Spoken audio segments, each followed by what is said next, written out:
Morning बच्चों, क्या हाल चाल। आई होप कि खूब बढ़िया होंगे और अच्छे से पढ़ाई कर रहे होंगे, ऐसा हम सोचते हैं। अब पता नहीं आप अच्छे से पढ़ाई कर रहे हैं कि नहीं कर रहे हैं, जैसा कि हमको रिस्पॉन्स से तो नहीं लग रहा है कि आप अच्छे से पढ़ाई कर रहे हैं। तो एक अच्छा रिस्पॉन्स दीजिए, अच्छे से पढ़ाई करिए, कंटिन्यू स्टडी करिए। ये आप पक्का समझिए, अगर फिजिक्स को बहुत बेस्ट करना है तो आप कंटिन्यू हमारे साथ लगे रहिए। आपको फिजिक्स, दुर्गेश सिंह फिजिक्स वाले चैनल पे आपको बेस्ट फिजिक्स प्रोवाइड की जा रही है, जो आपके कैरियर को एक नई ऊंचाइयों पर ले जाएगी। अब आप देखिए, उसी को हम ध्यान में रखते हुए, जैसे आपके कैरियर को कैसे बेस्ट बनाया जाए, कैसे सबसे टॉप ऊंचाई पर ले जाया जाए, तो फिजिक्स में एक नया पोर्शन लेके हम लोग आपके बीच में आए हैं। उसका नाम है अवकलन। ये एक्चुअल मैथ का पोर्शन है, जिसे मैथमेटिक्स में पढ़ा जाता है या पढ़ाया जाता है। लेकिन आपको जानकर एक खुशी होगी कि इस अवकलन की या कैलकुलस एक बुक होती है मैथ में, तो कैलकुलस एक ब्रांच है मैथमेटिक्स की। तो उस मैथमेटिक्स की ब्रांच जो कैलकुलस है ना, उसको न्यूटन ने दिया था। वो न्यूटन ने खोजा था, न्यूटन ने उसको समझाया था दुनिया को। तो कैलकुलस आज दुनिया के सामने है, तो उसका संपूर्ण श्रेय न्यूटन को जाता है, मतलब फिजिक्स को जाता है। तो क्या आपको ये लगता है कि बिना इसके फिजिक्स इंटरेस्टिंग हो सकती है क्या? तो फिजिक्स को बहुत ज्यादा इंटरेस्टिंग बनाने के लिए जो हम मैथमेटिकल टूल्स यूज करने जा रहे हैं, एक हिसाब से हमारे ये टूल्स हैं। टूल्स माने कुछ उपकरण, जिससे कि हम बहुत आसानी से कोई कठिन सा काम कर सकें। जैसे मान लो किसी भी वस्तु को लुढ़काना है, तो नीचे पहिया लगा दिया, तो अब उसको लुढ़काना आसान हो जाता है, क्योंकि पहिया हमारा एक टूल है।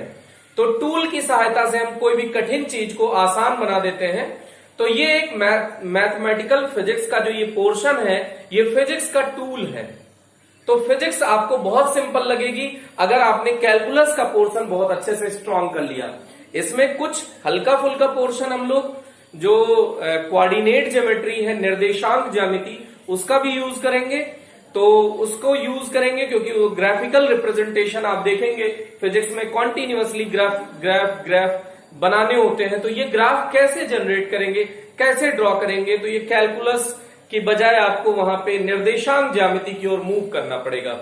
तो अगर आप फिजिक्स को बहुत शानदार तरीके से, बहुत बेहतर तरीके से पढ़ना चाहते हैं, तो आप continuously Durgesh Singh physics channel को लाइक करते रहे, सब्सक्राइब करते रहे और ज्यादा से ज्यादा शेयर करें, जिससे कि आपके जो फ्रेंड हैं, जिनको फिजिक्स से डर लगता है, उनकी फिजिक्स इंटरेस्टिंग हो सके। और फिजिक्स को इंटरेस्टिंग बनाने के लिए आपके साथ हम पूर्ण रूप से सहयोग करते हुए आपके साथ लगे रहेंगे।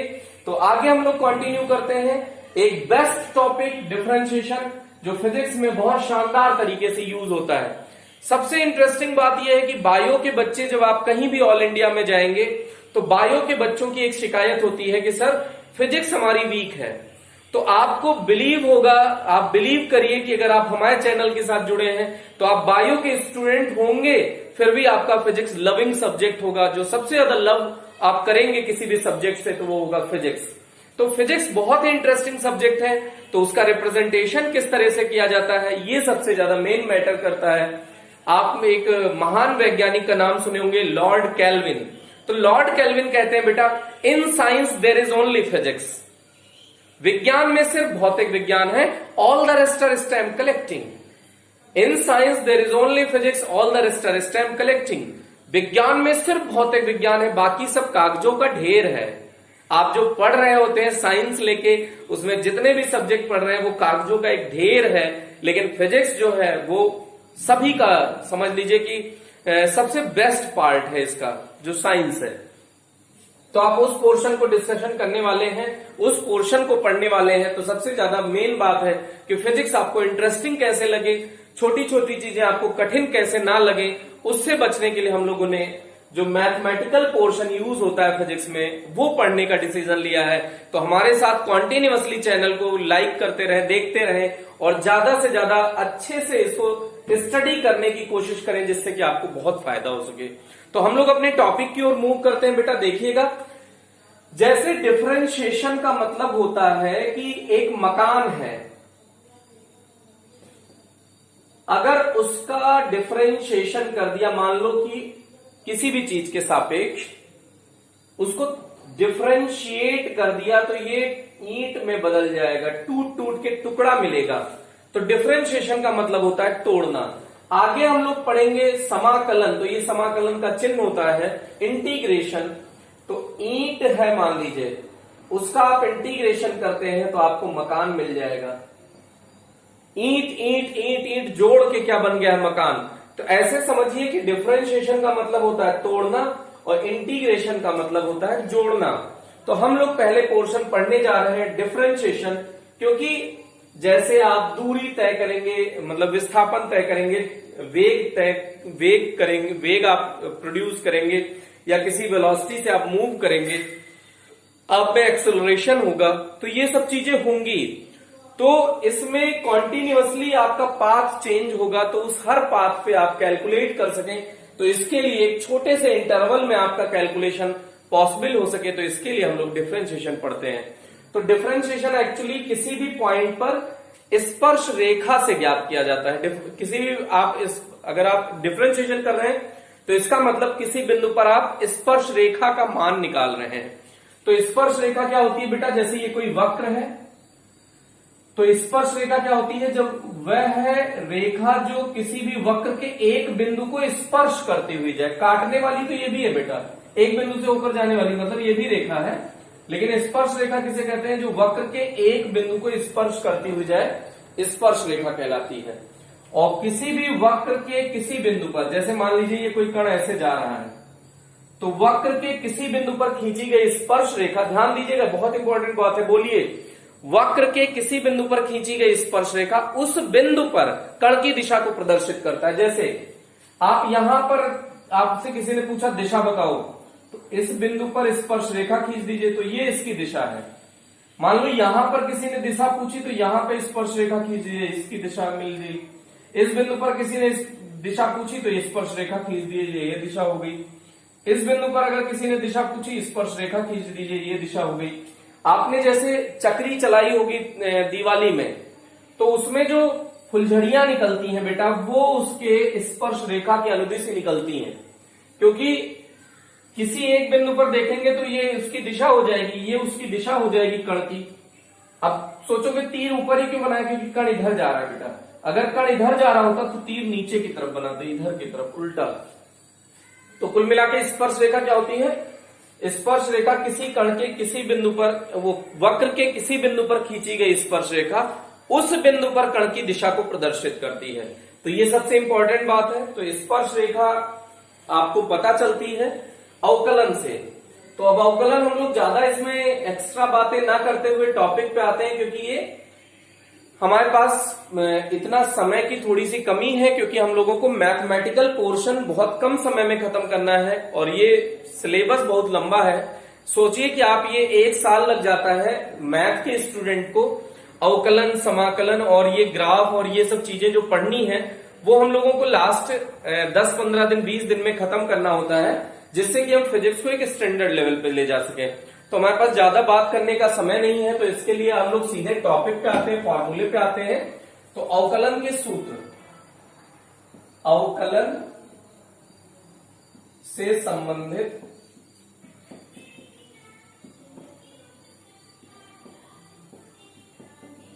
अगर आप रियलिटी में अवकलन सीखना चाहते हैं तो बेटा नेक्स्ट लेक्चर तभी देखें जब आप फॉर्मूला याद कर लें। अगर आपको फॉर्मूला नहीं याद है तो ये पक्का समझ लीजिए ये बहुत ही बोरिंग लगने वाला है और बहुत ही टफ टॉपिक लगेगा। तो आज कोशिश करें कि आप फॉर्मूला याद कर लें। तो जैसे पहला फॉर्मूला है, इसको पढ़ने का तरीका क्या होता है वो हम बोल देते हैं बेटा। x की पावर n का कैसे पढ़ेंगे बेटा, x की पावर n का x के सापेक्ष अवकलन। कैसे पढ़ेंगे इसको, x की पावर n का x के सापेक्ष अवकलन। एक हमने पढ़ के दिखा दिया बेटा, ये इसको पढ़ने का तरीका होता है। इसका फॉर्मूला होता है, देखिएगा, x की पावर n का अवकलन अगर करना है तो जो खोपड़ी पे है ये n क्या है बेटा, नियतांक। n क्या है, नियतांक। ये ध्यान दीजिएगा, n क्या है यहाँ पे, नियतांक। तो लास्ट में लिख देंगे, चलो नहीं तो कंफ्यूज हो जाएंगे कि ये नियतांक n की खोपड़ी पे क्या लिख दिया है सर ने। तो x की पावर n तो जो खोपड़ी पे होता है आगे आ जाता है, तो देखो ये कूद के आगे आ गया, और खोपड़ी में से एक घट जाता है, तो x की पावर जो खोपड़ी पे है उसमें से एक घट जाता है, जहां n बराबर नियतांक। तो ये पहला फॉर्मूला है, x की पावर n का x के सापेक्ष अवकलन करेंगे तो आपको मान मिल जाएगा n x की पावर n माइनस वन। कैसे आएगा?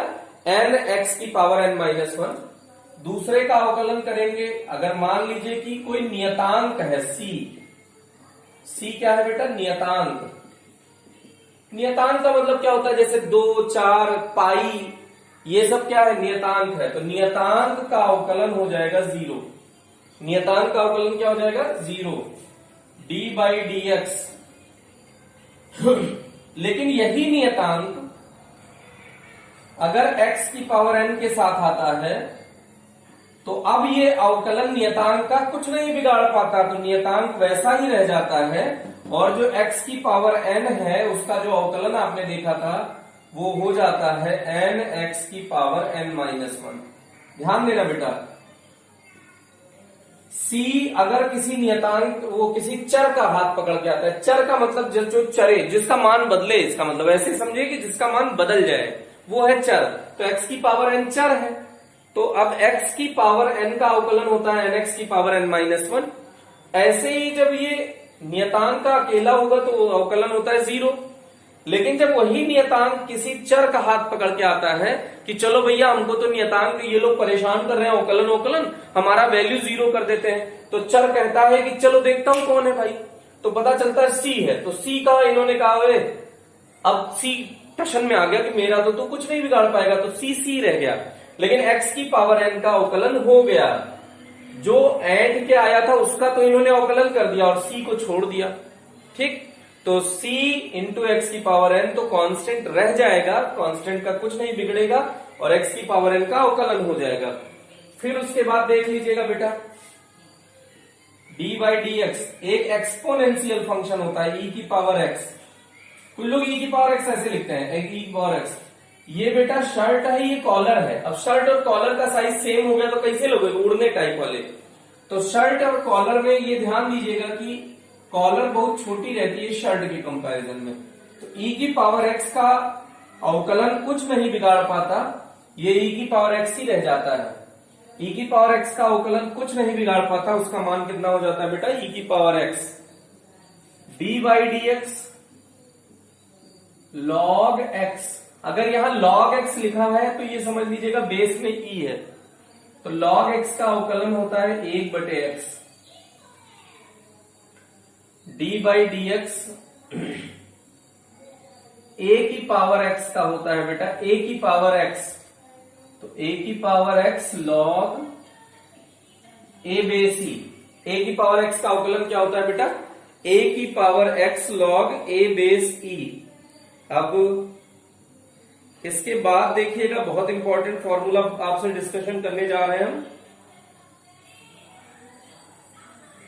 अब दो फलन के गुणनफल का और दो फलन के भागफल का, ये तो बहुत महत्वपूर्ण फॉर्मूला आपसे डिस्कशन करने जा रहे हैं। तो दो फलन के गुणनफल का फॉर्मूला देखिएगा, u इंटू वी। दो फलन है बेटा, दोनों का गुणनफल कर रहे हैं। ये u फर्स्ट फलन है और v सेकंड फलन है। ये फर्स्ट फंक्शन है, ये सेकंड फंक्शन है। तो इसके अवकलन का फॉर्मूला होता है पहला छोड़ो दूसरे का अवकलन। क्या बोलेंगे? पहला छोड़ो दूसरे का अवकलन प्लस दूसरा छोड़ो पहले का अवकलन। बोलो, पहला छोड़ो दूसरे का अवकलन, v का अवकलन कर दिया, प्लस दूसरा छोड़ो मतलब v छोड़ दो, d/dx u का अवकलन। फिर से बोलिएगा, दो फंक्शन अगर हो तो क्या बोलेंगे? पहला छोड़ो दूसरे का अवकलन पहला छोड़ो दूसरे का अवकलन प्लस दूसरा छोड़ो पहले का अवकलन। अब अगर यही दो फलन के भागफल का सूत्र हो, u/v, दो फलन के भागफल का सूत्र हो, तो देखिए इसको कहते हैं अंश और इसको कहते हैं हर। तो हर छोड़ो अंश का अवकलन, हर छोड़ो अंश का अवकलन माइनस, अब की यहां प्लस होता था तो यहां माइनस, फिर से हर छोड़ो अंश का अवकलन माइनस अंश छोड़ो हर का अवकलन बटे हर का स्क्वायर। एक नया टर्म जुड़ रहा है माइनस, देखिए हर छोड़ो अंश का अवकलन माइनस अंश छोड़ो हर का अवकलन कर दो बटे उसी हर का स्क्वायर कर दीजिए। ये फॉर्मूला है बेटा, कुछ बटे कुछ का फॉर्मूला, दो फंक्शन के भागफल का सूत्र ये है। अब इसको आप देख लीजिएगा।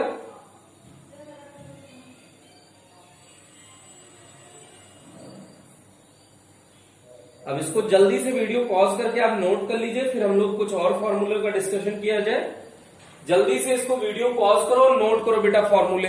ये फॉर्मूले बहुत इंपॉर्टेंट है, कल एकदम कंठस्थ होने चाहिए, अगले टर्न पे आपको अच्छे से याद होना चाहिए, तो आपको इसके क्वेश्चन करने में बहुत मजे आने वाले हैं।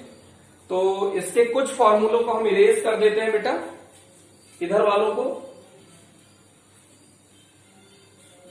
वीडियो पॉज करके आप नोट कर लीजिएगा।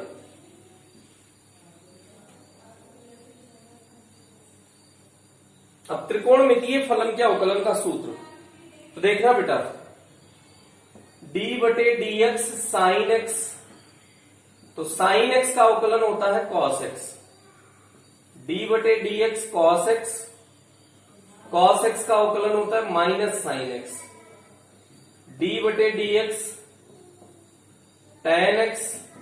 तो ध्यान दीजिएगा टेन एक्स का सेक स्क्वायर एक्स होता है, क्या होता है बेटा, सेक स्क्वायर एक्स, d बटे डी एक्स कॉट एक्स का होता है minus cosec square x, d बटे डी एक्स सेक एक्स। ये ध्यान दीजिएगा, इसमें भी बहुत कॉम्प्लिकेशन है। सेक एक्स का होता है sec x tan x, sec x into tan x, और d by D x cosec x का होता है minus cosec x cot x. अब इसमें कंफ्यूजन बहुत होता है बेटा कि किसमें माइनस लगाएं किसमें प्लस लगाएं। तो एक बात जान लीजिए, जिसमें अवकलन करते समय जिसमें c आए, ध्यान दीजिएगा जिसमें c आए उसका अवकलन करते समय माइनस लगा दीजिएगा। इसमें देखिएगा c किसमें आ रहा है, ये s से शुरू है, पहला अक्षर लेकिन लेना है, पहला अक्षर c से हो, ये s से शुरू है तो इसका अवकलन में पॉजिटिव रहेगा। ये देखो c वो है, c से शुरू है ना, तो c से शुरू है तो इसके अवकलन में माइनस लगा दिया, t से शुरू है प्लस रहेगा। देखो COT c से शुरू है तो इसके भी अवकलन में माइनस लगा दिया, s कोई दिक्कत नहीं है, कॉसेक फिर c से शुरू है तो इसके अवकलन में माइनस लगा दिया। तो वो फंक्शन ट्रिग्नोमेट्रिक, वो फंक्शन जो c से शुरू होते हैं उसके अवकलन में हम लोग माइनस चिन्ह लगा देते हैं, ये ध्यान रख लीजिएगा। फिर हम लोगों को इनवर्स फंक्शन के कुछ फॉर्मूले याद करने हैं, जैसे sine inverse x, cos inverse x, tan inverse x, cot inverse x, sec inverse x, cosec inverse x, उनके फॉर्मूले याद करने हैं बेटा। लेकिन उनके फॉर्मूले हम लोग एक आध दो टर्म के बाद याद करेंगे, पहले इसको आप अच्छे से याद कर लें, क्योंकि अभी से हमने 8-10 फॉर्मूले 15 फॉर्मूले करीब लिखा दिए हैं। तो अगर आपको एक ही दिन में सारे फॉर्मूले हम दे देंगे तो आप याद नहीं कर पाएंगे और आपको प्रॉब्लम शुरू हो जाएगी। तो इसलिए इन फॉर्मूलों को आप कॉन्टिन्यूअसली याद कर लें। जब आप इन फॉर्मूलों को याद कर लेंगे तब आपको बहुत अच्छा फील आएगा। तो हम लोग इरेज कर रहे हैं, देखिए अब कुछ झंडू झंडू वाम वाले न्यूमेरिकल, छोटे छोटे एकदम बच्चों टाइप वाले न्यूमेरिकल आपको हम इस पे कराने जा रहे हैं। तो हम लोग स्टार्ट करते हैं छोटे छोटे न्यूमेरिकल, जिससे कि हम लोग एकदम अच्छे से सीख सके। तो इसको देख लीजिएगा,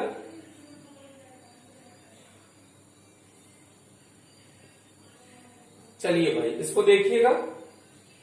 जैसे d बटे डी एक्स एक्स की पावर 7, तो देखिएगा x की पावर n टाइप का मिल रहा है, तो जो खोपड़ी पे होगा आगे आ जाएगा, 7 आगे आगे खोपड़ी में से 1 घटा जाएगा, घट जाएगा, तो 7 में से 1 गया 6, शायद इतना तो घटा ही लेते होगे, 7 x की पावर 6। तो x की पावर n, x की पावर 7 का अवकलन क्या हो जाएगा, 7 x की पावर 6 d बटे डी एक्स की पावर -5, इसका अवकलन करो बेटा, जल्दी से खुद से करो बेटा, अपना पेन निकालो, अपना रफ निकालो, उसमें सॉल्व करो जल्दी जल्दी, तभी आप सीख पाओगे। तो देखो जो खोपड़ी पे है आगे बुलाओ, तो -5 खोपड़ी पे, 5 मत बुला देना, -5 खोपड़ी पे आगे आया, x की पावर -5 तो है ही है, उसमें से -1 हो जाता है, तो -1, तो ये देख लीजिएगा -5x की पावर -5 -1 तो -6 हो जाएगा बेटा। ये ध्यान दीजिएगा, इसमें बहुत सारे बच्चे कंफ्यूज रहते हैं बेटा, ये जोड़ रहे हैं, समान चिन्ह होगा तो जोड़ेंगे, तो 5 और 1 6 हो गया, और माइनस माइनस का चिन्ह माइनस हो जाएगा जोड़ में, ये आ गया बेटा। अब एक अच्छा सा क्वेश्चन देखिए आपके सामने दिया जा रहा है, बढ़िया सा क्वेश्चन, आप इसको करिएगा, 5x की पावर 6, इसको करिएगा। तो अभी अभी हमने एक फॉर्मूला बताया था, ये उस पे बेस्ड है, जल्दी से वीडियो पॉज करके आप आंसर दीजिए। अगर आपका आंसर आता है तो कमेंट सेक्शन में करेक्ट लिखिए, और नहीं आता है तो इनकरेक्ट लिखिए। देखिएगा यहां पे आपने एक फॉर्मूला अभी पढ़ा था c x की पावर n, तो एक c यहां पे ऐसे ही रह गया था, c माने नियतांक, तो 5 ऐसे ही रह जाएगा बेटा। x की पावर 6 का अवकलन कर दीजिए, तो जो खोपड़ी पे है आगे आ गया, खोपड़ी में से 1 घट गया, तो 6 में से 1 गया 5, तो ये क्या है, 5 का 6 से गुणा करो, 30x की पावर 5। बोलो कितने लोगों का आ गया था? अगर करेक्ट आया तो जल्दी से लिखो करेक्ट, अगर नहीं आया है तो इनकरेक्ट लिखो बेटा, जल्दी से इसको करो। फिर उसके बाद देखो एक अच्छा सा क्वेश्चन, d/dt, t की पावर 5/2, ऐसा। कुछ लोगों का तो ब्लड प्रेशर ऐसे ही बढ़ गया होगा कि सर अरे सर ये x चल रहा था, ये t कहां से आ गया? तो इसको कैसे पढ़ेंगे, t के पावर 5/2 का और t के सापेक्ष अवकलन कैसे पढ़ेंगे बेटा, t की पावर 5/2 का t के सापेक्ष अवकलन कैसे पढ़ेंगे, ये t के सापेक्ष अवकलन है। तो देखो बेटा क्या होता है फॉर्मूला, जो खोपड़ी पे होता है आगे आता है, तो 5/2 आगे आ गया। अब t के खोपड़ी में जो 5/2 है उसमें से 1 घट जाएगा, तो क्या आ गया बेटा, 5/2 तो ऐसे रहने दो, और t के खोपड़ी पे 5/2 में से 1 घटा दो, तो लघुत्तम ले लो 2, तो 5 - 2/2, तो 5/2, t की घात 5 में से 2 गया 3/2, तो यह आंसर आ गया बेटा इसका। बोलो जल्दी से आंसर बोलो, कमेंट करो आया या नहीं आया। अगर ये जल्दी से आ गया हो तो d/dm m की पावर p, इसका अवकलन करो जल्दी से बेटा, जल्दी से इसका अवकलन करो। अगर आपका आंसर आ चुका है अब तक तो फास्ट कोशिश करें। तो जो इसका p है वो आगे आ जाएगा, m की पावर p में से 1 घट जाएगा, ये इसका अवकलन है बेटा। फिर देखिए जल्दी से करिए, d/dx पाई के पावर 5, इसका करिए जल्दी से बेटा।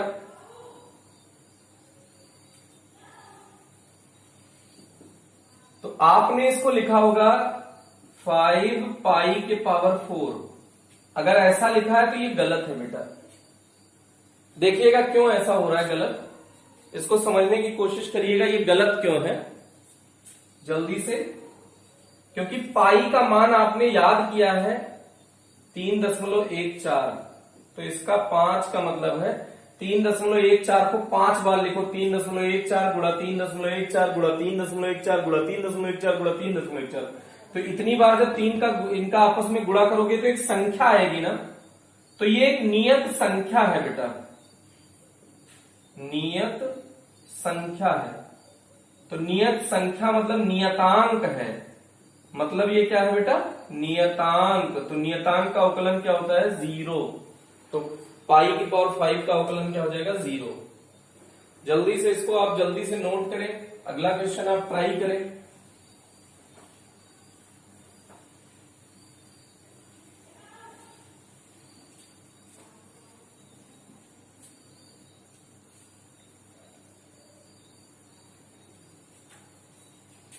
d/dx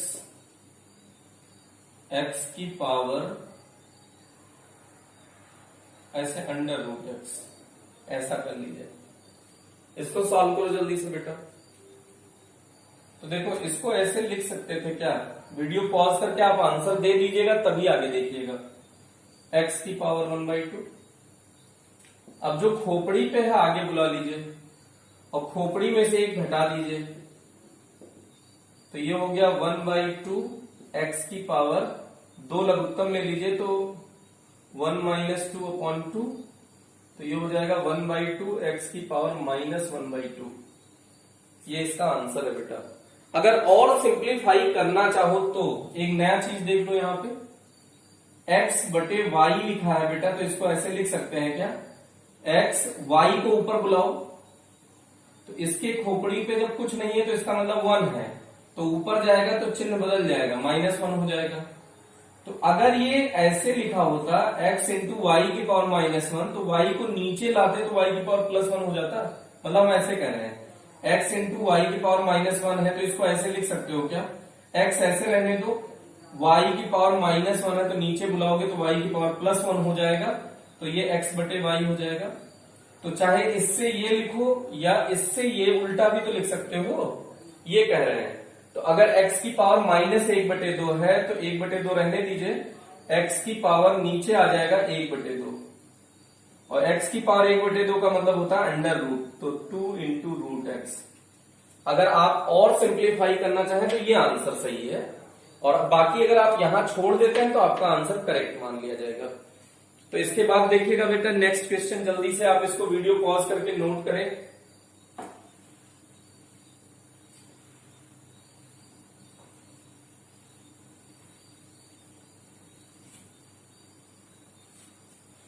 जल्दी से इसको नोट करें बेटा। d/dx x² + 2x, इसका अवकलन करना है। तो देखो बेटा जल्दी से करो, इसको सॉल्व करो, जल्दी से वीडियो पॉज करो, जल्दी से सॉल्व करो। अब इसको ऐसे कर सकते हैं, देखिएगा इसको एक बार अवकलन कर दीजिए प्लस इसको, तो ऐसे लिख सकते हैं इसको। देखिएगा अभी अवकलन नहीं कर रहे हैं, अभी सिंप्लीफाई कर रहे हैं बेटा। देखना सिंप्लीफाई कैसे करेंगे, d/dx x² + d/dx 2x, ऐसे भी तो लिख सकते हैं इसको। इसी को ऐसे लिख सकते हैं ना, d/dx का इससे गुणा कर दो, d/dx का इससे गुणा कर दो। तो अब देखिएगा इसका अवकलन, जो खोपड़ी पे है वो आगे आया, खोपड़ी में से एक घटा तो 2 में से 1 गया, प्लस जब नियतांक होता है तो वो नियतांक वैसे ही बच जाता है। अब x की खोपड़ी पे यहां कितना है 1, तो 1 आगे आएगा, खोपड़ी में से एक घट जाएगा। तो देखो 2x की पावर 2 - 1 1 लिखने की कोई जरूरत नहीं है, प्लस 2 x की पावर 1 - 1, तो x की पावर हो गया बेटा 0। अब किसी भी संख्या की घात 0 का मान क्या होता है बेटा, 1 होता है। ये बता चुके हैं हम, 2x + 2 कैसे होता है किसी भी संख्या का 0 का मान 1, वो तो हमने बता दिया है। अगर फिर भी आपको नहीं पता हो तो कमेंट सेक्शन में कमेंट करना, इसको मैं दोबारा बता दूंगा कैसे होता है। तो इसका आंसर आ गया 2x + 2। तो इस तरह से इसके अवकलन आप कर सकते हैं, और अच्छे अच्छे अवकलन करेंगे। अगर आप लोग और अच्छे अच्छे बढ़िया बढ़िया अवकलन करना चाहते हैं तो एक अवकलन आप जल्दी से ट्राई करें, आपको मैं देता हूं, देखिएगा d/dt t⁵ + t² + 1, इसका अवकलन करना है। जल्दी से करिए आप, एकदम फटाफट फास्ट करिए, आंसर चाहिए मुझे जल्दी से फास्ट। वीडियो पॉज करो, जल्दी से आंसर बताओ बेटा।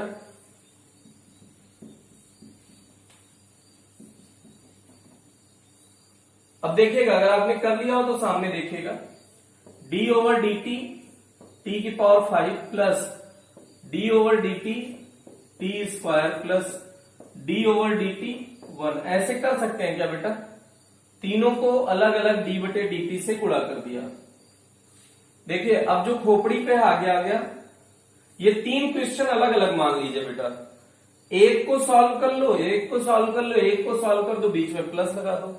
तो जो खोपड़ी पे आगे आ गया, खोपड़ी में से एक घट गया, इसका हो गया प्लस, इसका करो, जो खोपड़ी पे आगे आया खोपड़ी में से एक घट गया, प्लस याद करो ये कौन है बेटा, नियतांक है, 1 एक नियत संख्या है, तो नियतांक का अवकलन क्या हो जाएगा 0, नियतांक का अवकलन 0।